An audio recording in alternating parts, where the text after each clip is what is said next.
see if someone has some money they want to donate to Christian education. That's what the offering goes to that we pick up this time. So bring your baskets, come up through and pick up all the dollars. Come right in front.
I have a text here from Jeremiah 13:23. It says, "Can the Ethiopian change his skin or the leper his spots?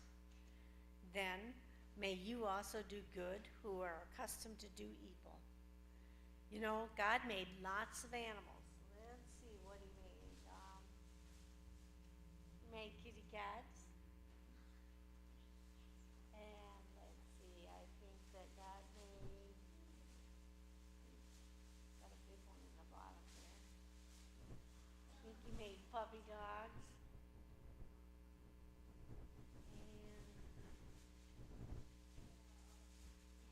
And he made frogs. And he even made, let's see what else is in here. He even made bugs. Yep. God made all kinds of animals. But did God only make little animals? No. He made some very big animals too. Like a giraffe, huh? You make a giraffe? Yeah. One very big animal that God made is called a tiger. This is what a tiger looks like. It's the biggest kind of cat. Some tigers are more than 10 feet long. Oh, probably 10 feet is probably from the wall clear to Mr. Henson, I'd say. From the tip of their nose to their tail, they're 10 feet long. That's pretty big, isn't it? You know? There's another kind of animal that's a cat too, and it's a little smaller, but it is a leopard. And a leopard has spots. It's a tiger, it's got stripes. And a leopard has spots. You know, most cats don't like water.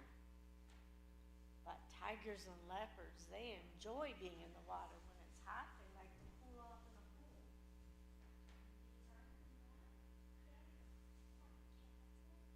Yeah, cats usually don't like water, do they? No, they usually don't like water. There are many kinds of cats. When you look at pictures of cats, it's easy to know which cat is a tiger. Do you know how you can tell it's a tiger?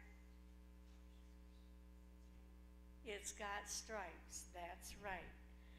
And they look very different. And leopards and jaguars, they have spots.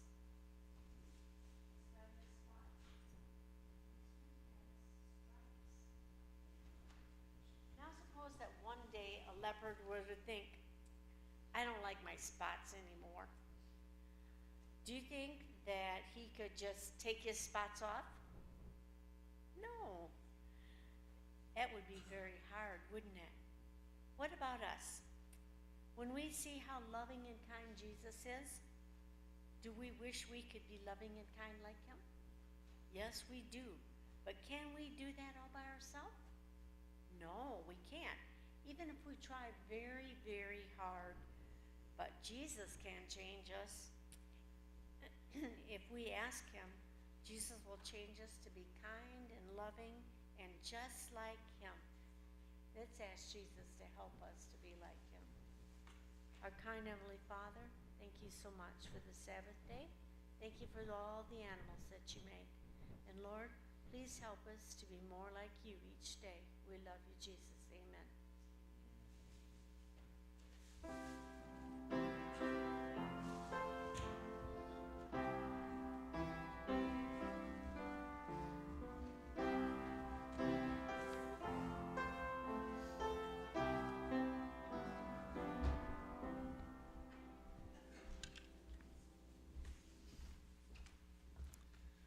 Well, thank you, Miss Henson, for telling us about those animals, and thank you, boys and girls, for bringing the offerings up.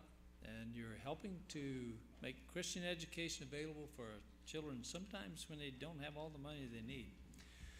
Right now, it's special music time, and we have some special people who are going to bring that to us. What is the longest book in the Bible? Psalms. And the longest chapter in Psalms? 119. How many chapters in the book of Psalms? 150. How many verses in Psalm 119? Bible trivia. 176.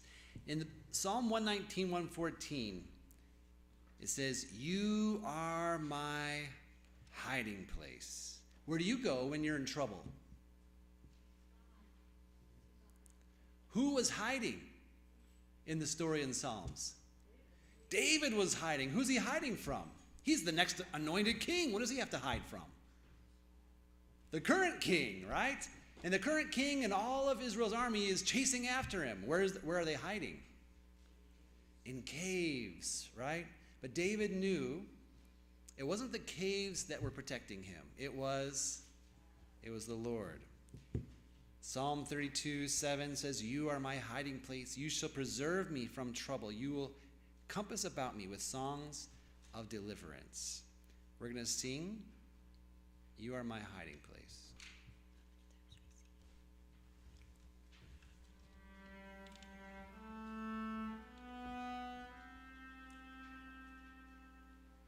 You are my hiding place. You always fill my heart with songs of deliverance. Whenever I am afraid, I will trust in you. I will trust in you. Let the weak say I am strong in the strength of the Lord. I will trust in you. You are my hiding place. You always fill my heart with songs of deliverance. Whenever I am afraid, I will trust in you. I will trust in you. Let the weak say I am strong in the strength of the Lord. I will trust in you.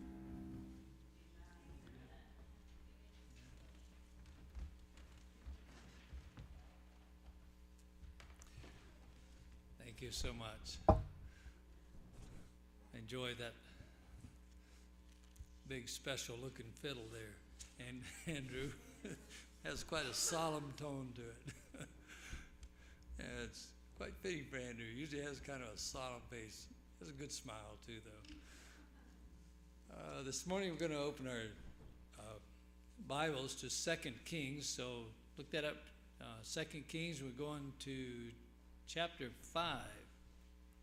2 Kings chapter 5, and this is during the time of Jehoram. Was Jehoram a good king or bad king? Pardon? If you guess bad, you got a good chance, because most of them were bad. He was a bad king, but not all bad. He did get rid of some idols from Baal. So, 2 Kings chapter 5, starting in verse 10 and going through 14. And this is during Jehoram's reign. He was king in Israel, the northern kingdom. And what a fitting text for the message we're going to receive today, which is brought to us in person by different groups. Verse 10, and Elisha sent a messenger unto him, saying, I was talking about Naaman. Here Naaman had come looking for a cure for leprosy. And Elisha sent a messenger unto him, saying, Go and wash in Jordan 7 times, and thy flesh shall come again to thee, and thou shalt be clean. But Naaman was wroth, or angry, and he went away and said, Behold, I thought he will surely come out to me and stand and call on the name of the Lord his God and strike his hand over the place and recover me from this leprosy. Are not Abana and Pharpar, rivers of Damascus, better than all the waters of Israel? May I not wash in them and be clean? So he turned and went away in a rage. And his servants came near and spoke unto him and said, My father, if the prophet had bid thee do some great thing, wouldn't you have tried to do it? How much better then when he says to you, Wash and be clean? So he changed his mind. He went down, he dipped himself 7 times in Jordan, according to the saying of the man of God. And up to the 7th time he came up, his flesh came again like unto the flesh of a little child, and he was clean. May the Lord bless the reading of his word.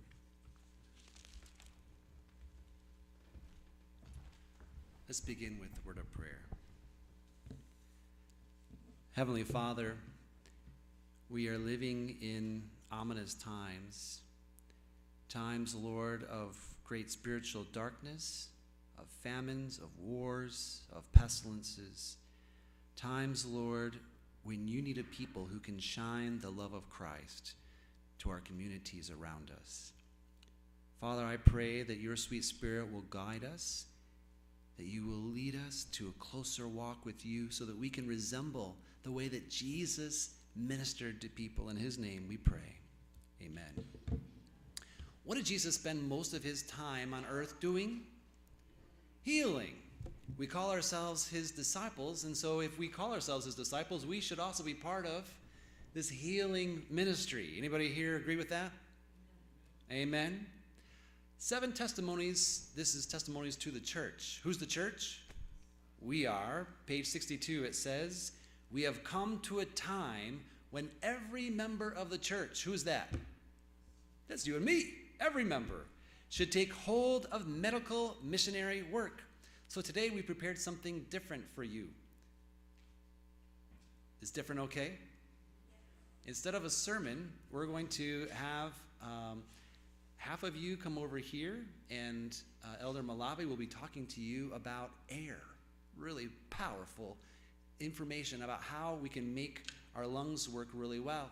In the fellowship room, we're going to have another half of you learning about poultices and how we can help people feel better using these simple remedies that you have in your house. Anybody here have an onion?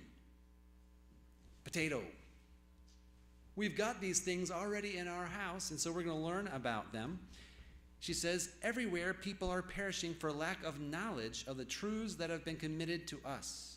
The members of the church are in need of an awakening, that they can realize their responsibility. Whose responsibility? It's ours, right? Do you think at a time of war, we're going to need medical missionaries? At a time when there is pandemics of people getting sick all over the place, are we going to need medical missionaries? Absolutely. Who are they? You and me. So today is training time. Today we're going to have you being trained over here and in the fellowship hall. And we're going to learn some simple things that can help people feel better. But the most important aspect of this is not the science behind it, but who's the master physician? God is. The very first thing I want you to do in those small groups is pray. Talk to the great physician and pray for each other. If you're going to do medical missionary work, the first person we talk to is the Lord. I'm going to invite you in a small group. I'm going to ask everybody here in this front row to slide over here, and everybody, 1, 2, 3, 4, in the fifth row back, you go to the fellowship hall, and you're going to have about 10, 12 minutes, and then we're going to switch to the other side. Let's separate now.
Oh, So, no, that's so all it's not for the congregation, it's for anybody who's Oh, sorry.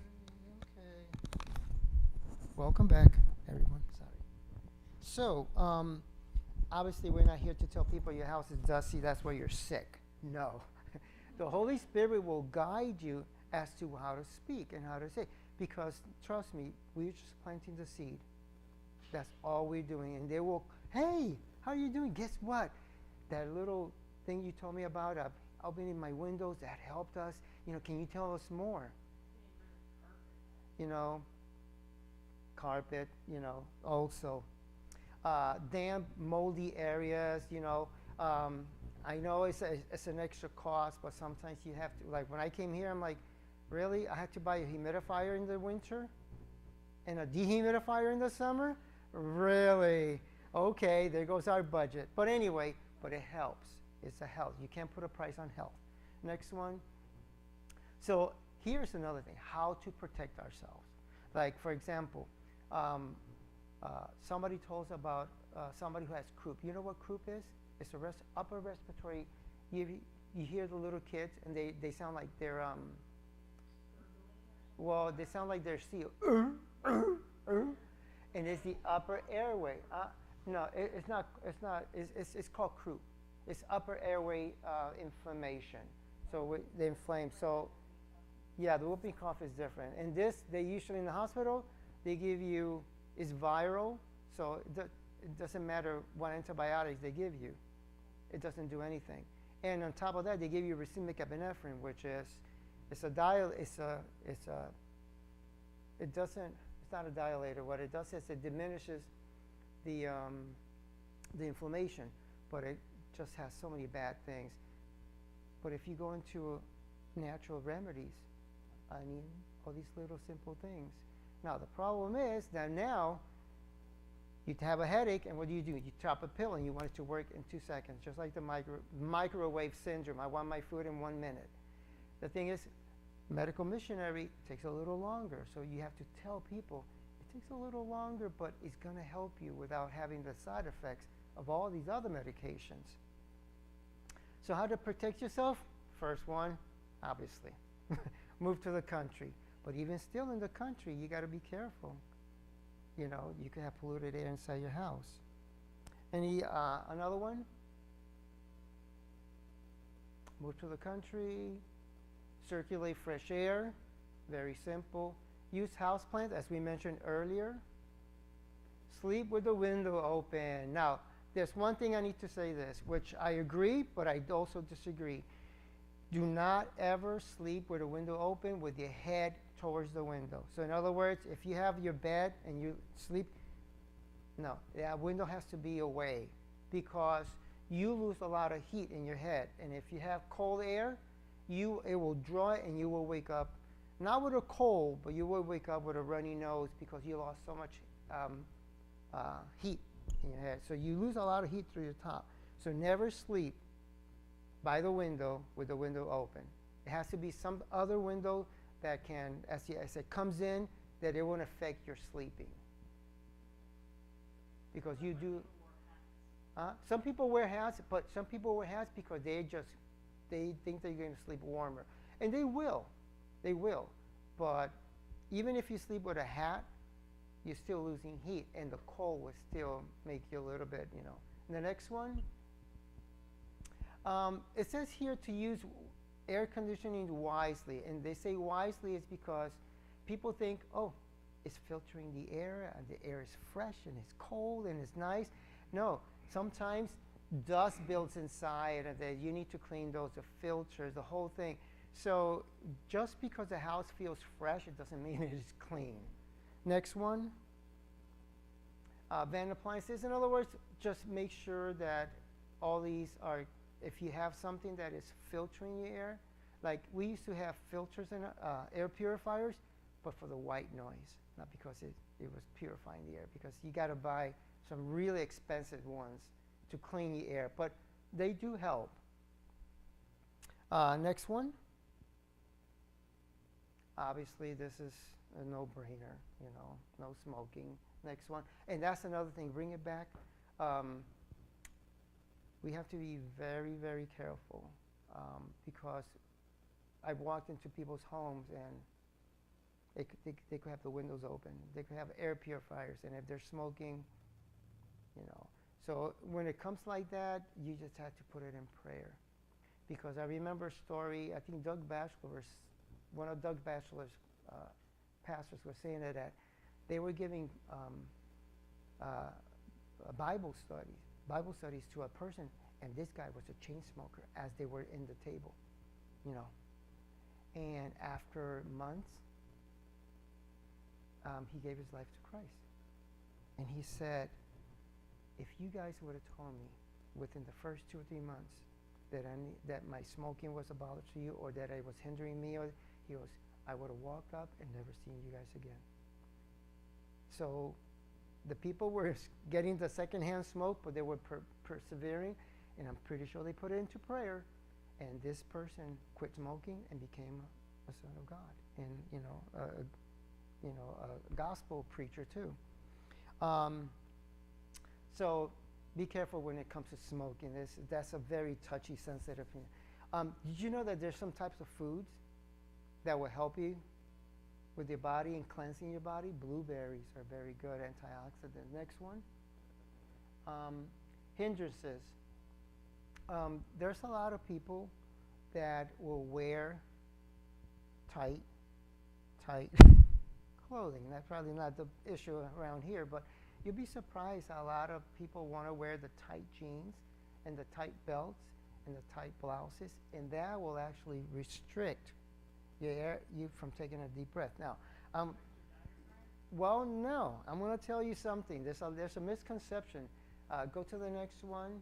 Okay. Oh, even eating high diet foods can actually hinder. Let me see if I can find it here. I don't want to spend too much time. Dehydration, that impairs your breathing. Fatty foods, because the body has to work extra hard, takes a lot of energy, believe it or not. Poor posture. You know. Now, I want everybody to do a test. I want everybody to take a deep breath, and I'm going to watch your tummy. Sorry. Take a deep breath.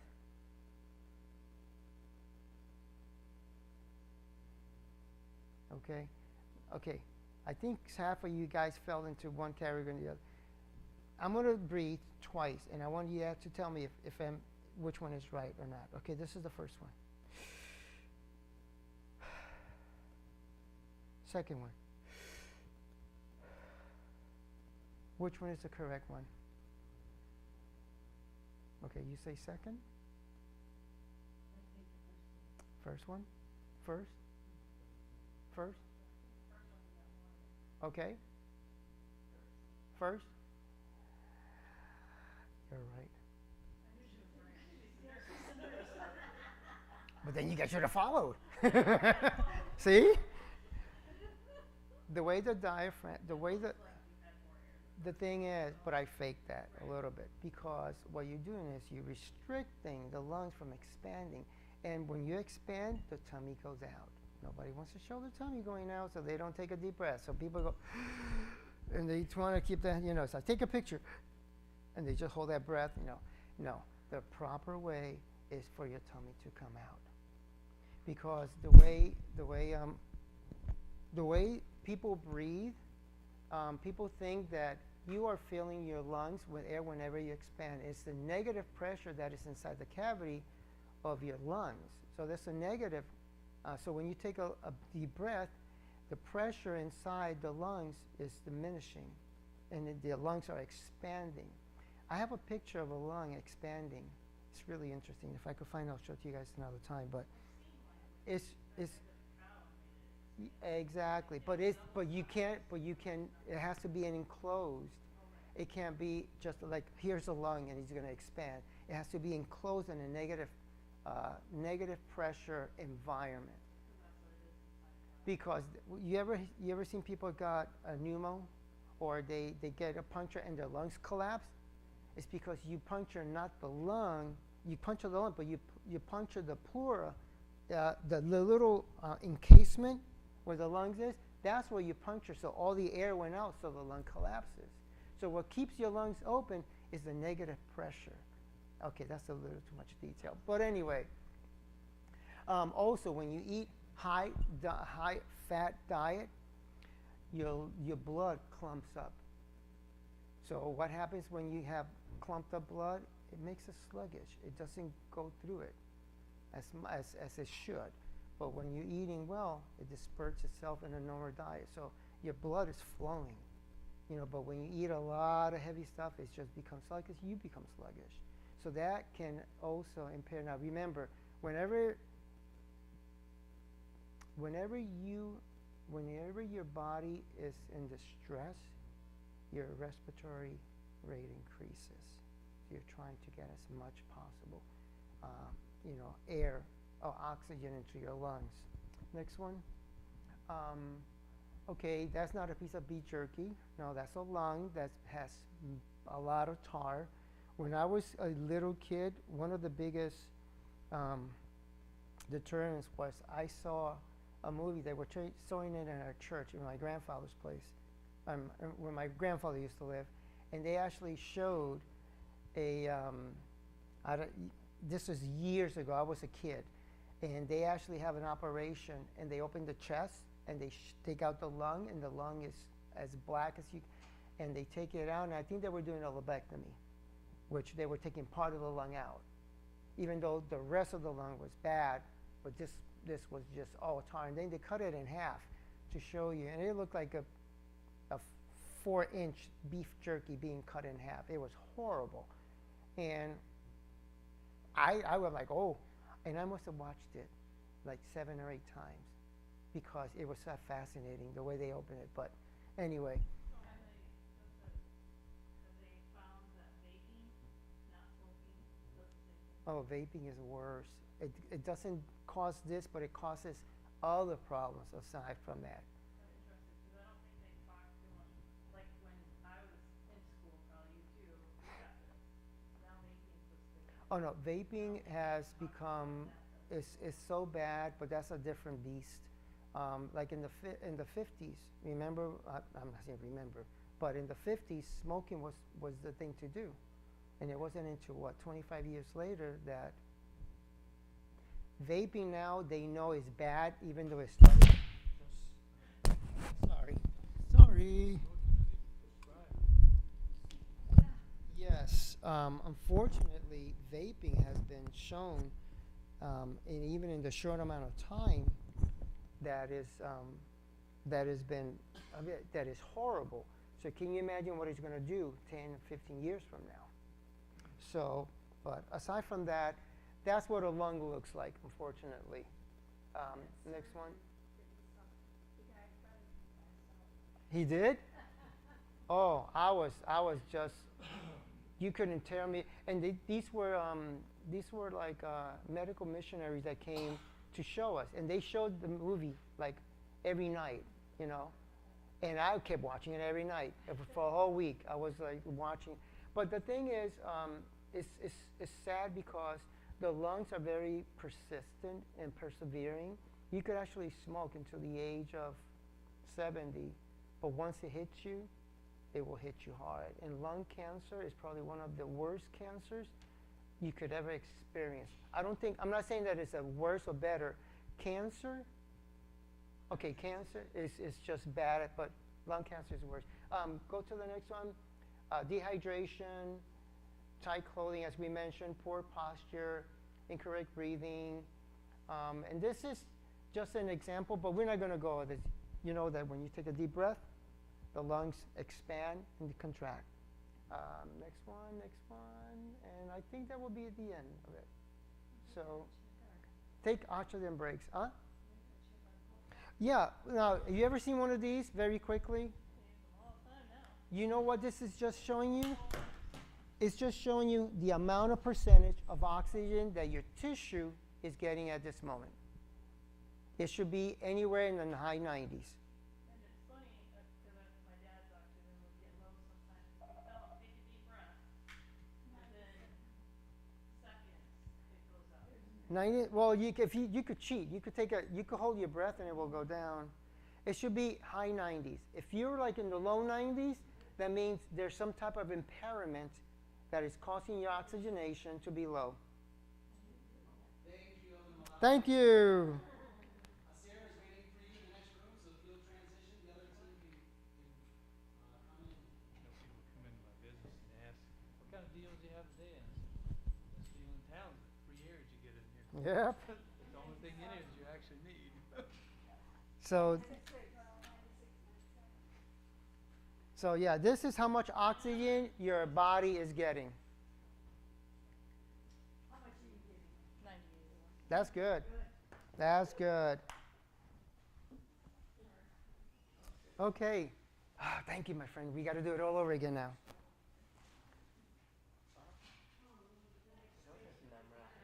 Huh? Oh, you will. You will.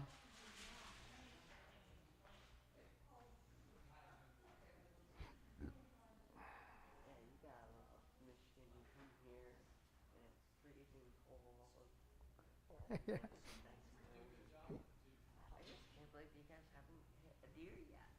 Oh no, I don't want to hear a deer. Please, I've been praying about it. I've been praying. I go, Lord, keep the animals in their little perspective place.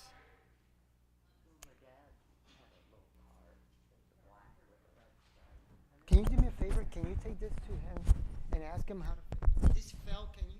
I don't know how to put it back. I appreciate it. Welcome. Welcome. Sorry, we don't have any popcorn. But you guys can sit in the front, whoever. So we can see everything.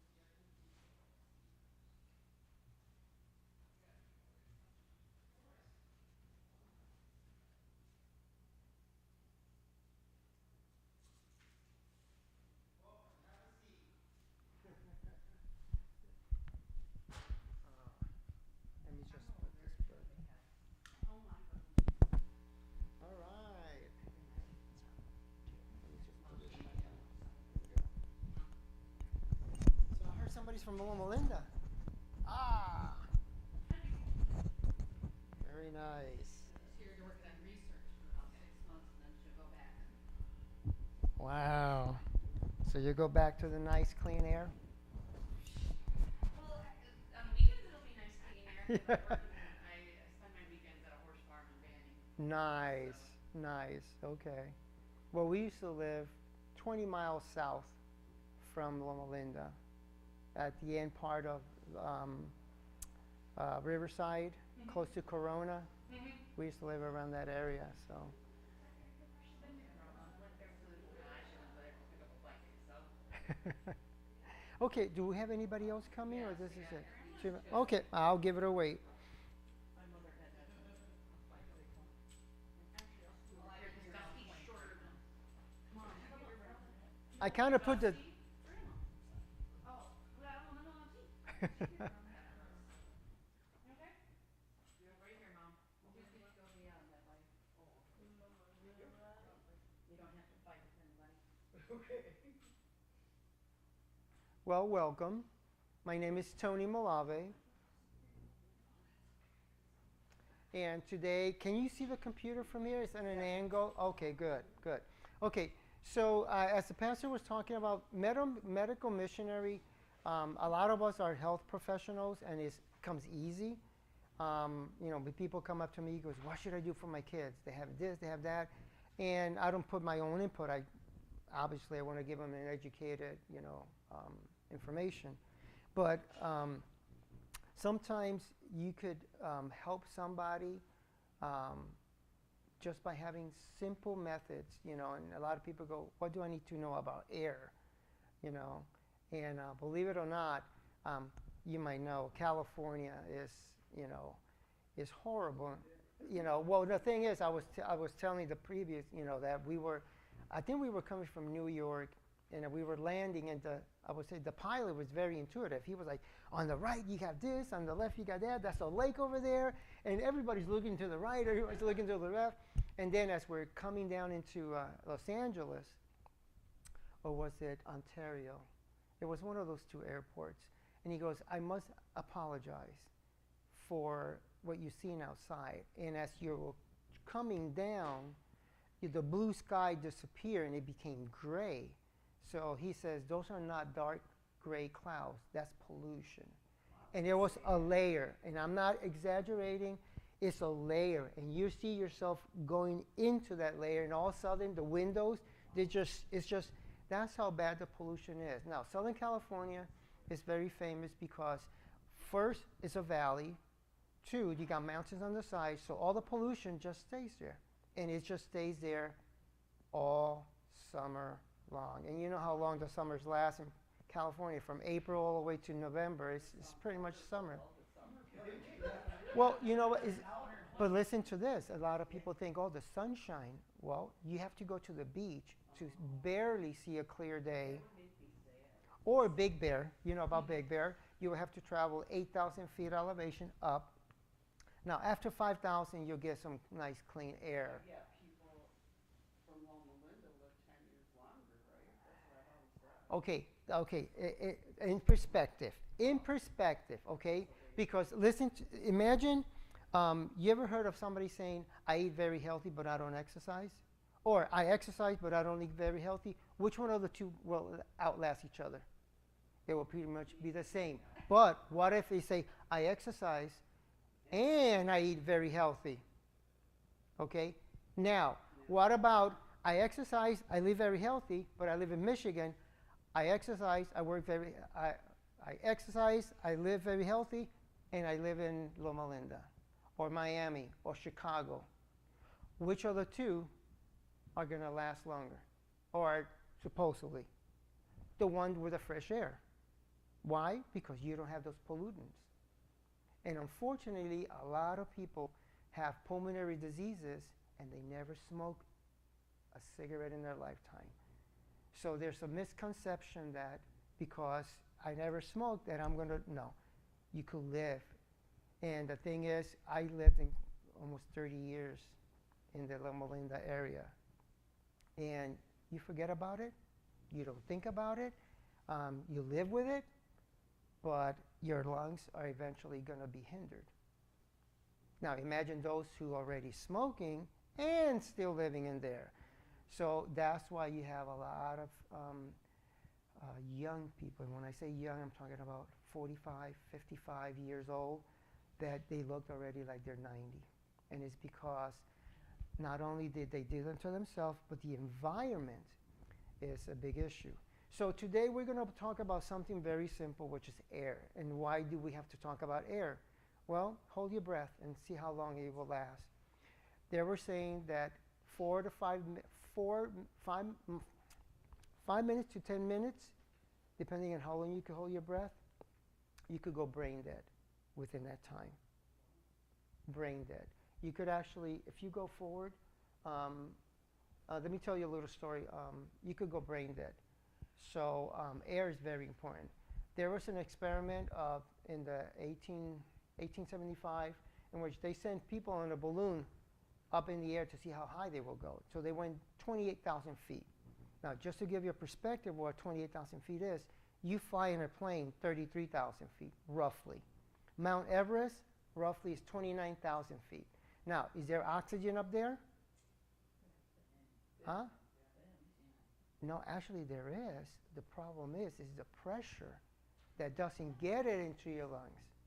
See, right now, the pressure here and between your lungs is very mild. So when you take a deep breath, air goes into your lung, goes through the membrane of the into the I forgot the name of it, but it goes into your bloodstream and it goes through your body. So you're fine. The higher you go, the harder it is. That pressure becomes harder and harder. That's why your lungs can actually explode the higher. That's why when you go, yes. Oh, no, that's fine. So the problem is there's oxygen. The problem is that your body cannot absorb it because of the pressure. So 3 people went up, 3 people didn't come down. They died. So hence, what was the biggest problem of Mount Everest when people were climbing it? Right. But they realized that without oxygen, no human being, no matter what gear you have, you can't make it because they were getting delirious, they were dying, and because of lack of oxygen, they didn't know. Now, everybody makes it up there if you have the proper equipment, especially if you have oxygen. So, continue. So then we know we were talking about 4 minutes. Usually 4 minutes to 5 minutes, you could go brain dead. Some people can hold it a little longer. So that's why when people fall and they have a cardiac arrest, they have to start pumping that blood. And even though you're pumping that, you're only doing 33% of what the body is supposed to do. So they just want that blood to your brain. They want to at least give you something. If not, you will perish. So without oxygen, unfortunately, it's one of those things. So minutes without oxygen, you could actually go on you could starve yourself for 30 days and still be alive, and so on. Next. So obviously, air is not 100%. Oxygen is 21%. God made it that way, but it has 78%. Go, next one. So if I was to tell you right now, do you feel like the air in here is cleaner than the air outside? Or the air outside is cleaner at this moment? It's cleaner. Why? Because it has more area and more, trees and. Exactly. A lot of people don't think about that. A lot of people think, I'm inside the house, I'm clear. Now, in California, believe it or not, the air is polluted outside, but they have done studies that the air outside is probably cleaner than the air inside your home. In California, people don't like to open their windows. They crank up the AC, oh, that's it. I'm going to live nice and frosty for the rest of the summer. The problem is that you turn on your stove, you turn on your fire, or you're not a fireplace, but you have other pollutants. And the inside of your house can be more polluted than the California air. What's all the pollution from factories? Oh, I'll tell you right now. I will tell you right now. So what purifies the air? Lightning does, rain, thunder, trees, rivers, everything that God has created naturally is an air purifier. Trees, specifically trees, they convert that oxygen from carbon monoxide and everything. Now, air pollution comes from gases, acids, dirt, germs, ozone. My mom had a problem, and she will always have breathing problems. And I'm like, man, what is going on with her? Well, then one day I saw her washing clothes. Now, maybe when I was a kid I didn't even notice, but she takes Clorox.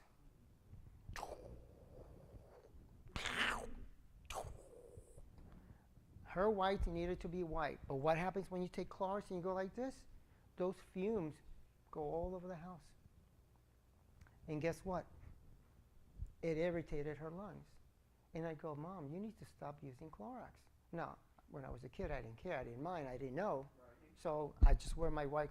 But then I realized that as you get older, she became more susceptible. So her house, and then she cleaned with Pine Sol, the floors. And then she cleaned with, I forgot that name for the wood. Anyway, she has some blood. There we go. She had all, so her house was extremely polluted by a whole bunch of stuff. And that's not talking about dirt, ozone, stuff from outside. Anyway, so can you imagine? Things you think are cleaning. Exactly. Ajax. Anyway, so believe it or not, in that. Plug-in air fresheners, I hate those. Oh, horrible! All it does is it covers. Now, I don't know if you guys know, but a lot of the hospitals have realized that a lot of their people were dying of stuffed lung disease, which is what is it called? When the lungs stiffen, because a lot of the people cleaning fibrosis. A lot of people were cleaning for years with all these, things. The hospitals, and they want the hospitals, squeaky clean, and they were finding out. So now a lot of the hospitals, I can't talk about here, but I know in California, they use vinegar in water. which does the same thing, but without, so they're trying to save their cleaning people, Unfortunately, you're going to get those pollutant plus everything else next. So imagine this. You're stuck in traffic in California or Miami or Chicago or New York. You're stuck in traffic. The pollutants are everywhere. Even though you have your AC, you're still getting polluted. Your negative emotions is caused by bad air, fatigue, coughing, headache, runny nose, burning eyes. You're frustrated. You're stressed out. Somebody cuts you off, and guess what happens in California? And at one time, they called it road rage. It was crazy, So aside from that, you're in an environment that is not well, even though you're eating well, right? You're sleeping well, you're exercising, but that little thing, air, that a lot of people take for granted, can be causing a lot of problems. Now, we're not going to live a perfect life. There's no perfect place, but by simply telling people, you know what, you could change, I got this, what are your cleaning products? Oh, what about this? And you could help a lot of people. Next, some pollution you can see, most of the pollution you can't see, unfortunately. So right now, they have done research that maybe this church right now can be more polluted than it is outside, and most likely it is. We're exhaling and inhaling, they're saying, yeah, that's a lot of things. And but the thing is, if you open the window, nobody's going to sit next to the window because it's cold. Next one. Hay fever, asthma. Now, hay fever and asthma, those are things that you cannot do much about, but you could actually help people improve the air quality. A lot of people with asthma, believe it or not, asthma is triggered by a lot of things. Some people, dust, you kick up dust, they get asthma, or their asthma gets kicked in. Some people buy strong perfumes. Some people, when it's very polluted outside, the asthma will kick in. So sometimes we can just tell people, hey, maybe change this, get an air purifier in your house, or get a dehumidifier, or things like that. Next one. Precautions, you know what? I'm sorry to say, but I think the mask thing for the COVID thing was a good idea, and it makes people, but I'm sorry, unless you have one of these tight N95 masks, and the thing is that even if you're rebreathing all your air, some people got runny noses from their own breathing, And then and I'm not saying that what they say was wrong, but the 6 feet distance, I'm sorry, you can cough and it'll go 20 feet, and that person will get it. And Or, what about the surfaces? Exactly. Don't touch anything either.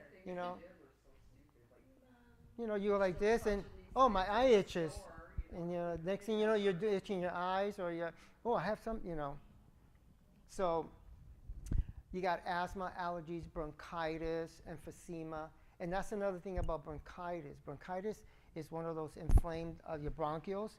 Usually lasts for 4 to 5 weeks. Sometimes people get it for months. Sometimes the air quality can exacerbate bronchitis. So you could have bronchitis for 6 months at a time. And now, emphysema, usually emphysema is more for smokers, heavy smokers. And unfortunately, emphysema is one of the saddest diseases that you can get, because your lung, it just becomes like it just doesn't, there's not, they don't expand, and you're trying to cough, and you can't, because there's no electricity, So a lot of people who are emphysemic, it's just really sad. But the point is, you can't solve that, but at least you could help them by being in an environment where air is a little cleaner. Not that we're selling clean air, we're just trying to help people who are sick, trying to create a relationship, that we do care, that we do, want to help. And the thing is, a lot of people go, I can't be a medical missionary. No, you can. Anybody can help. Like, people come up to me, goes, my kids have allergies. They got ear infections. What do? I go, you know what? Do some research. They found out that a lot of dairy causes kids early rashes, ear infections, and it has been taught. It's just because the industry is so strong, it covers it up. You see what I'm saying? I told my friend, you know what? Get rid of cheese, get rid of milk. Try this for 4 months. No, try this. In 4 months, he came to me, he goes, Tony, my kids don't have an ounce of drink of milk. I've been giving almond milk or rice milk, and all their symptoms are gone. Their rashes, all the things. And it's because, you know, the milk is processed, the dairy is processed. So little things that you can tell people that they could create that relationship and says, you know what, thank you for telling me that. You don't have to be a nurse, a doctor, or anything. I know a lot of wheat is poison too, got that The problem is there's a lady, I don't know if you guys know of Barbara O'Neill. She's an Australian lady who talks about health. This lady is a nurse practitioner. Amazing. You listen to one of her lectures. Amazing. I mean, I was blown away. And her state on this is because the population in the world has increased so greatly, that the food has to be mass produced. And you cannot mass produce good food, unfortunately. And wheat is in everything. So when you hear the wheat production, it's not like if this whole wheat bread is good.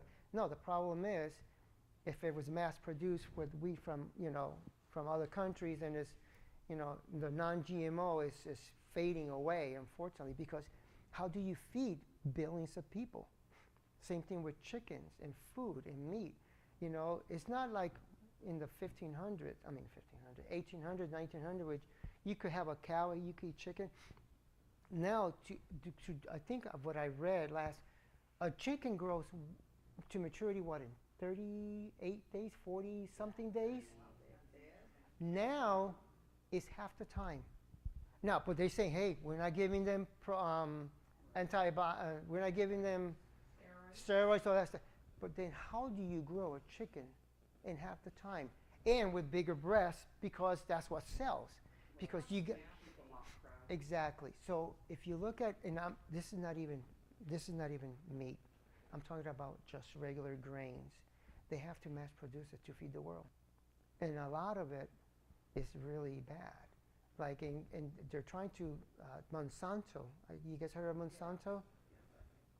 They were trying to grow corn, like 3 things of corn instead of 1. And so what happens? You eat that, and it's going to affect you. Unfortunately, it will.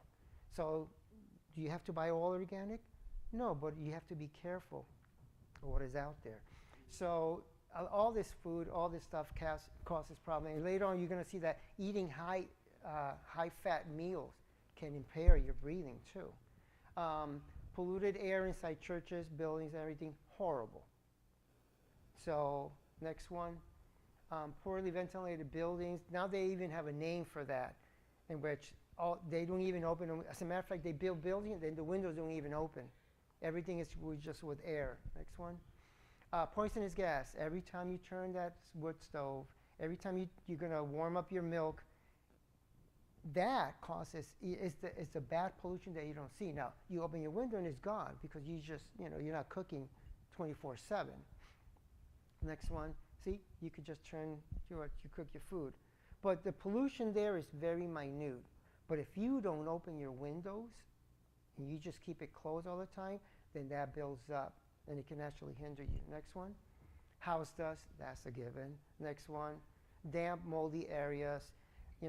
It's funny because when I moved to Michigan, I go, really? I had to buy a humidifier in the winter and a dehumidifier in the summer?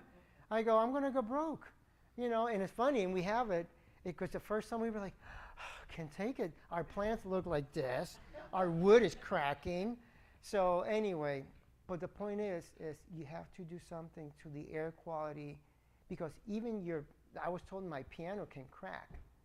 We bought an old piano, and it says, oh, the wood in your floor can go, So lemon oil, but you got to be careful. Here you are, Anyway, next one. So how do you protect yourself?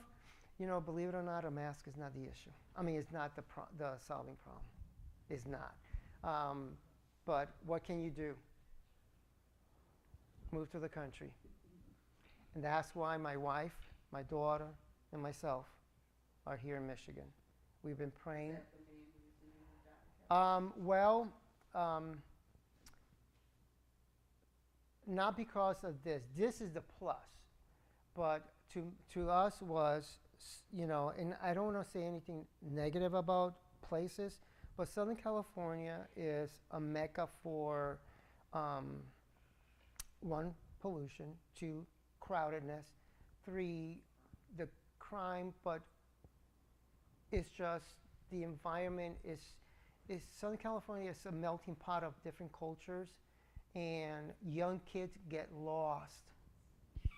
Kids get lost, and the hospital that I used to work in, a lot of kids will come in, 14, 15, 16-year-olds, with drug problems, alcohol problems. Now, where are the parents? Well, dad and mom, they have to work because your $800,000 home, which is the average price in a home in California, you got to have mom and dad. But now you need to live lavishly. You need to have the 4x4. You need to have the big SUV, or you got to have the boat. So, this is just me. This is just me. So what happens is kids in Southern California grow with this sense of, I need to have a label to show that this shirt was bought in a place and not in a secondhand store. Even in Michigan, some Right, but the thing is, but the population there is so dense that your influence is greater. So, and I'm not saying that the people living there now, it's just we chose by God's word that says, we move to the country, live in a place where life can be simple. You could grow your own garden. The air is fresh. The water is fresh. Your neighbor is not 10 feet, which it was. We had a neighbor 10 feet, and 35 feet back. It's just like, wondered how, like, kids in the city, like, how would you have a connection with God because you can't even see the stars, or, I mean, you can't see His creation. 3 stars. These big buildings. These big Joshua tree, but now you got to travel that. We saw 3 stars. You can ask my daughter, 3 stars for my neighborhood. We look up. Now we look up. We're like, well, the thing is, you lose that connection with God. And that's what the enemy wants. He wants you to be busy, busy, busy, busy. And the problem is kids are the ones suffering. So now kids, they don't go out to parks because it's too hot. So they stand indoors, computers, you know. And what I see, oh, my neighbor has this type of. So that's one of the main reasons we didn't want our daughter to grow in that environment. But then the pluses were clean air. You know, the neighbor's half a mile away. The 4 seas. It's just, well, you know what? Even in the winter has a certain beauty. And the thing is, it's all a matter of perspective. So I'm sorry, I'm just babbling on. Circulate your air. It's funny because there's a lot of books that says, even in the dead of winter, when there's 5 degrees out, open your windows. Open your windows and circulate just, you know, you don't have to have it all the way open. He's like, you know, you're going to cross the whole way. And he's like, no, just have enough air, just about crack this, that will circulate in. Sleep. They're saying that even that when you sleep on a well-vented room, that you sleep better, even though if it drops your temperature by 2 or 3 degrees in your house. Have you ever heard of SIDS, Sudden Infant Death Syndrome? One of the reasons is a stuffy room, and the kids turn a lot. The babies move around, and you know, they suffocate. Air purifiers. Have some type of ventilation in the room for the babies to sleep calmly and don't have anything. One of the main problems was circulation. Kids become stuffy and they just move around. And they found out that by aerating your room or by having an air purifier with the door crack will create some good ventilation. For us, same thing. Circulate the air in your house, even if it's 5 degrees outside. When I read that, I'm like, really? But it makes sense, you know. Another one? House plants, yeah. There's certain plants that says air, it's just really good. It makes your house look nice too. You got to water them too, but make sure you have a humidifier. Or no, dehumidifier. All of ours died. In the first year, we were like, what's going on? Take a spray mister. Yep. every day. So use house plants, next one. Sleep with the window open. I was telling the other group, if you do that, make sure that your head is not right beneath the open window, because you lose a lot of heat through your head. And if you sleep, your head will get cold, and you won't get a cold per se, sick. You will get just the sniffles, because obviously you guys know that you ever been outside and your nose gets watery? Why? It takes air going from here to here. It takes the air to go in. It warms it up to 87, 89, in other to body temperature. So that was me. Isn't like it. So what happens is, if you breathe cold air, the lungs will go, wait, I don't like this cold air business. So what happens is, the way the lungs protect themselves is the same as the eye. What happens when something goes into your eye? It gets watery. The lungs produce a lot of mucus to protect themselves from bacteria, viruses, cold air, dust, anything. So I tell people, you're not getting sick. It's just your body's reacting to the cool air. And the body doesn't, you got a little runny nose. Your lungs are telling you, hey, I don't like this cold air thing, so put a mask on or don't. Anyway, next. When it says use your air conditioner wisely, people think I'm going to close everything and the air is going to come in nice and cool and fresh. Well, what do you think builds up in here?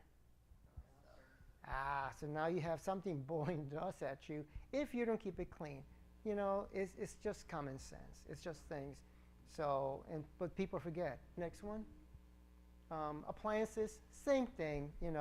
If you have like we have a humidifier for the summer, we got to make sure that it's nice and clean. Next one. Obviously, this is something you cannot. If somebody smokes in the house, unfortunately, that's what it is. And to tell people you can't smoke. But what you do is you could have, some people that don't smoke, but they partake of the secondhand smoke. You could say, maybe tell so-and-so, maybe they could go outside.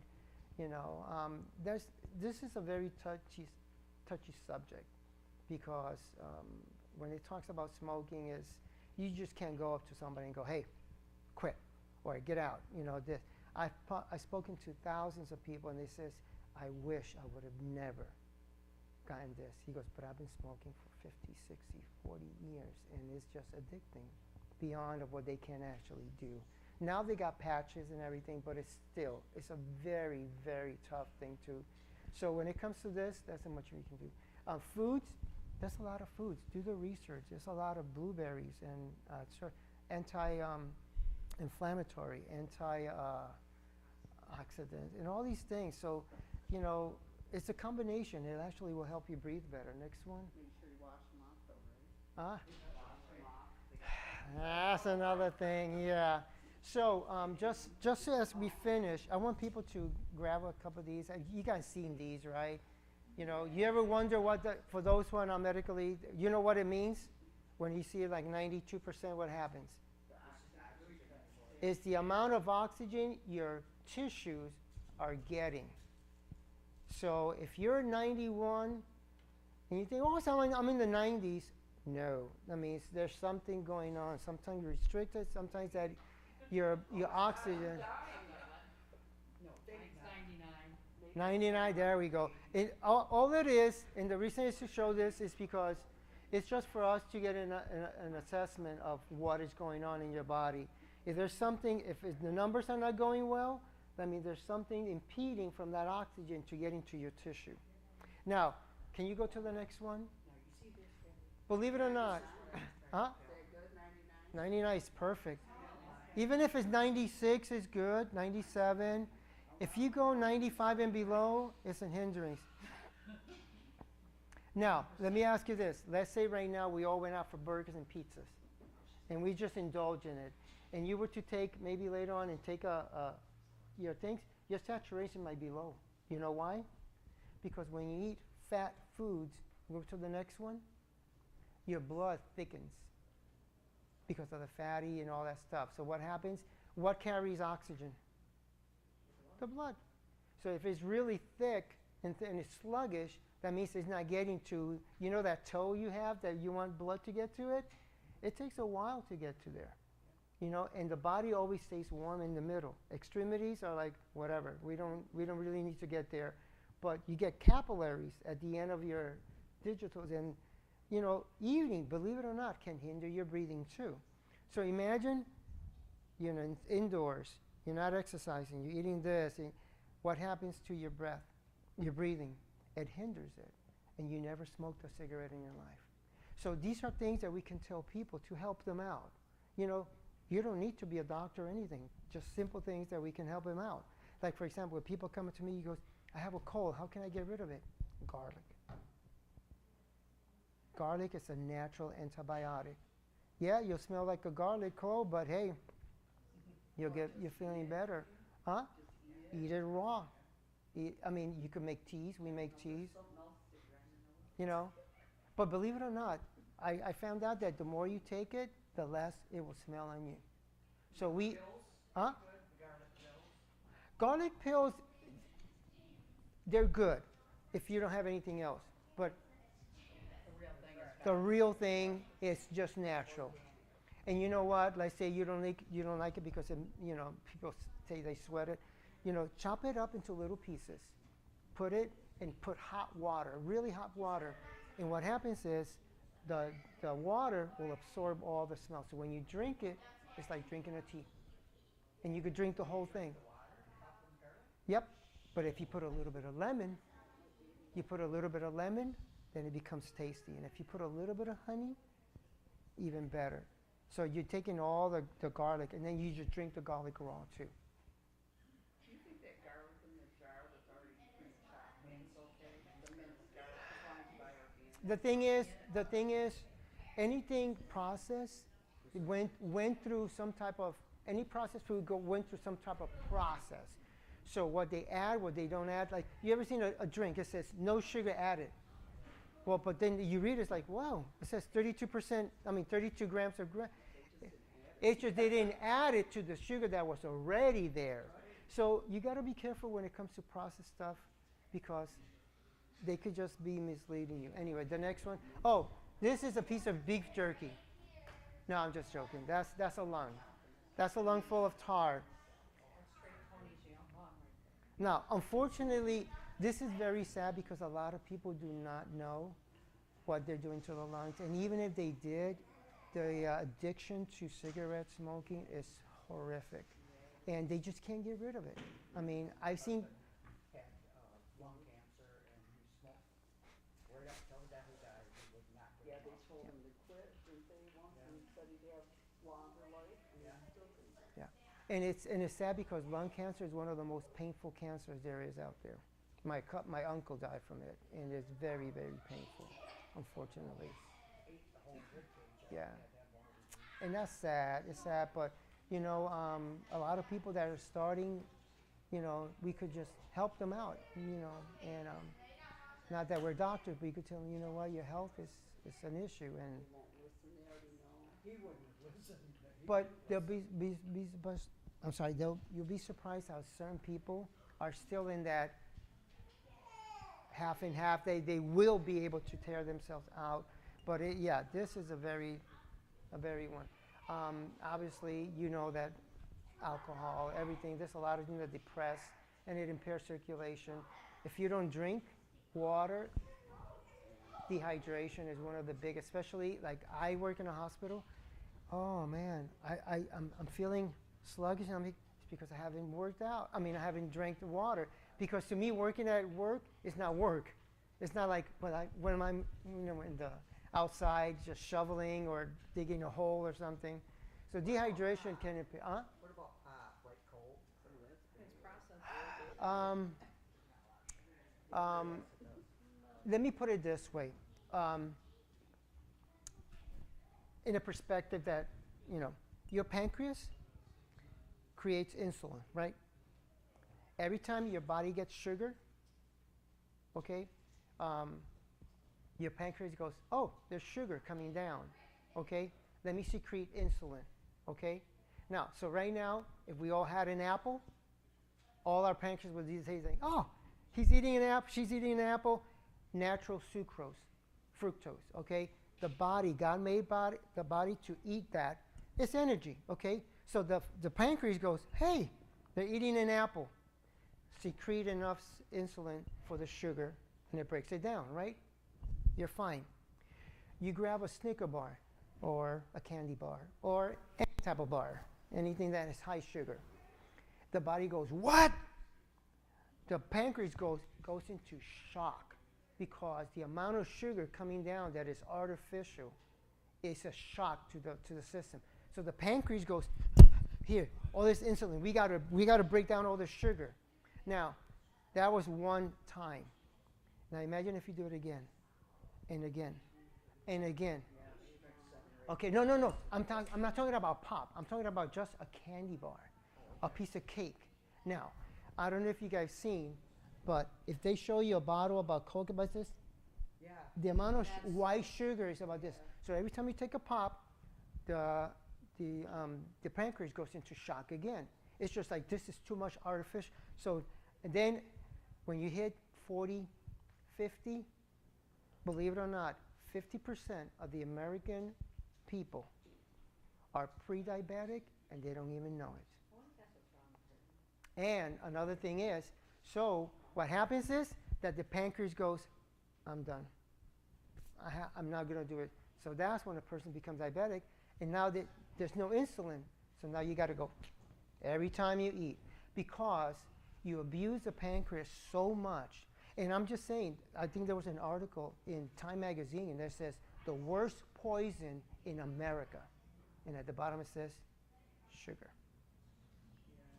And there's sugar in bread, there's sugar in everything. Now, there's sugar in everything, but when you drink a pop, your body goes into a shock. Your pancreas goes, whoa! You know, and we eat, the American people, we eat sugar like there's no tomorrow. And I have to say this, nothing against Michiganders, but man, Michiganders like their pop.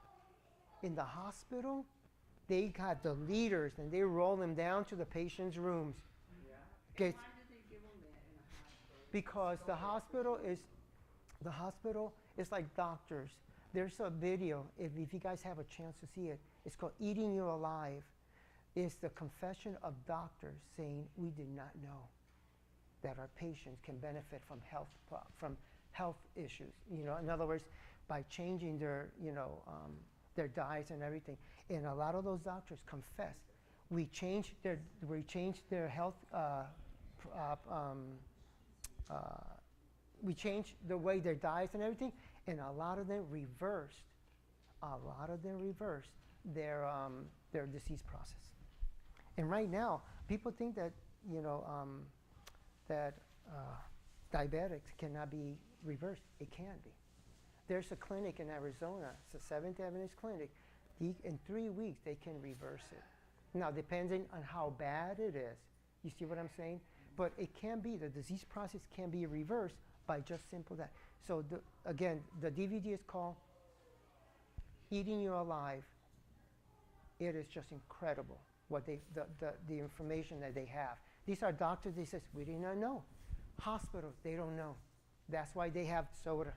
I mean, I have patients, they're sick. Look at the food they feed them, like all mushy, old But the thing is, that's hospital food. But they give them sodas in which, just every time people, not you, I'm saying, anytime people drink a pop, well, we call them sodas, it lowers your immune system to the point in which, that's why they say if you're sick, stay away from candy, stay away from sugar, because it's just further going to lower your immune system and it's going to hinder you coming back to recovery. That's why some people, man, you're like, really? You're still sick after 3 months?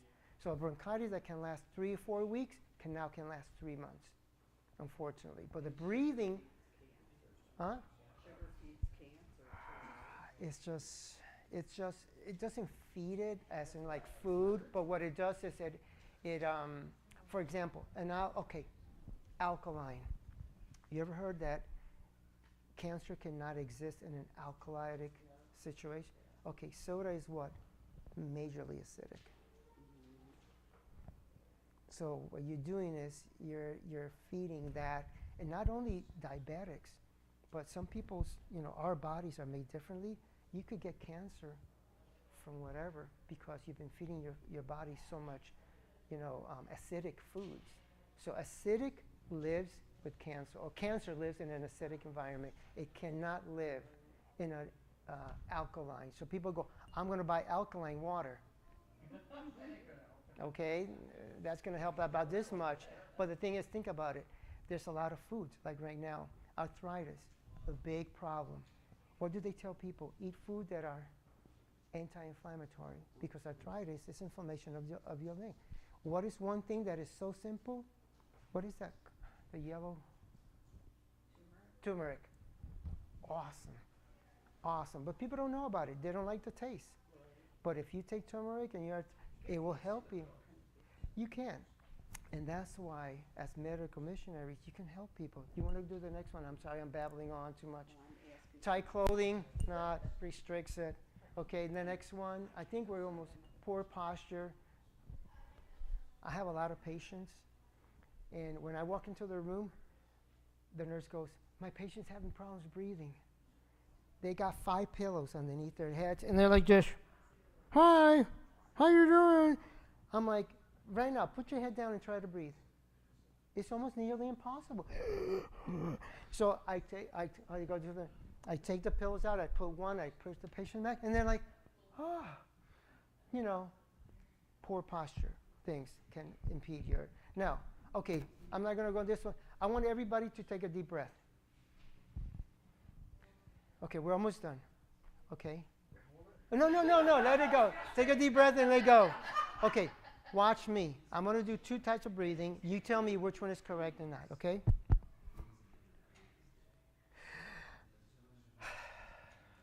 That's one. Second one. Which one is the correct way? 2? Okay, what about you? What do you think? Okay, that's fine. How about you? 2? 2? 1? 2? Okay. Well, you said stomach breathing. The second one was stomach breathing, wasn't it? I couldn't really tell. Well, I exaggerated. And the reason I exaggerate is because I want people to really know the concept. Everybody was right except for you. I'm sorry. But the funny thing was the other group, everybody was right. Everybody was wrong except for one person, but she's a nurse.